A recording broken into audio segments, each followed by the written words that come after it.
hello friends स्वागतम जनाइছো আজি এটা ভিডিওলৈ আজিৰ ভিডিওটোত মই এটা অৰ্ডাৰ কৰিছিলো যোনটো পাৰ্সেল আহি পালে মোৰ তাত ফ্লিপকাৰ্টৰ পৰা পিগমা মাইক্ৰন পেন হয় মই যোনটো পেন ইউজ কৰো মই ছবি অকাত আহক পলম নকৰাকৈ আনবক্সিং কৰো 240 টকা লৈছিলে দুটা পেন আহক ভিডিওটো আৰম্ভ কৰো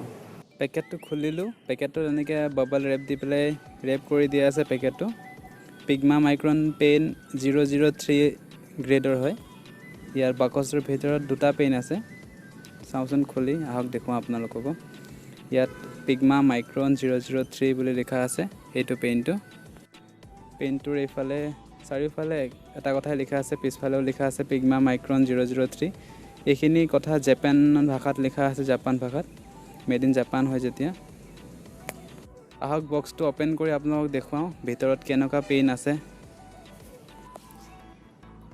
পেন গুতে বাকচৰ ভিতৰত দুটা পেন ইয়াত 12টা পেন পোৱা যায় কিন্তু মই দুটা অৰ্ডাৰ কৰিছিলো যেতিয়া মোৰ দুটাই আহিছে এই দুটা পেন দেখিব পাৰিছে আপোনালোকে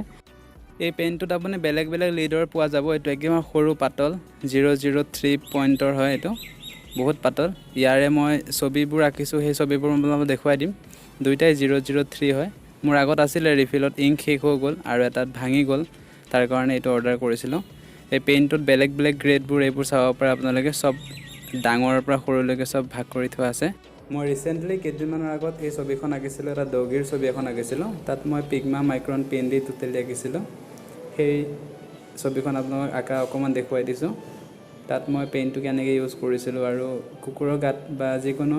জীৱ-জন্তুৰ গাত যোনটো বেছি নোম থাকে গাত সেইবোৰ ছবি আঁকিব পিগমা মাইক্ৰন ইউজ কৰো পিগমা মাইক্ৰনৰ পেনটো বহুত লিডটো বহুত পাতল থাকে তাৰ কাৰণে আঁকিব বহুত সুবিধা হয় আৰু এটা ডিটেইল ওয়াৰ্ক হয় আৰু দেখিব পাৰিছে এটা এডাল নোম আঁকিবলৈ সুবিধা হয় আৰু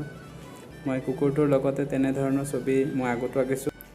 এই ছবিখন আঁকা অলপ দিন হৈছে আৰু কেইদিনমানৰ আগত আঁকিছিলো এইখন ছবি দুজনী মেকুৰী একেলগতে পিগমা মাইক্ৰন টোটেলি পেনটো দি আঁকিছো আৰু এই ডগিটোটো আঁকিছো আপোনাক দেখুৱাইছো অলৰেডি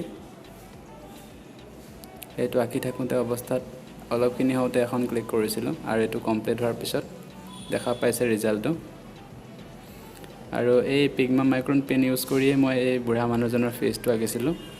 আৰু এই হৰিণাটো আঁকিছিলো হৰিণাটো দেখিব পাৰিছে ডিটেইলিংটো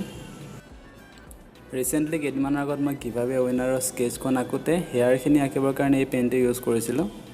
এয়া আছিল আজিৰ ভিডিও আশা কৰোঁ সকলোৱে ভাল পালে যদি ভিডিওটো ভাল লাগিল তেনে লাইক কমেন্ট শেয়াৰ কৰিবলৈ নাপাহৰিব লগতে আগলৈ যদি ভিডিও চাব বিচাৰে তেনেহলে চেনেলটো সাবস্ক্ৰাইব কৰি থব থ্যাংক ইউ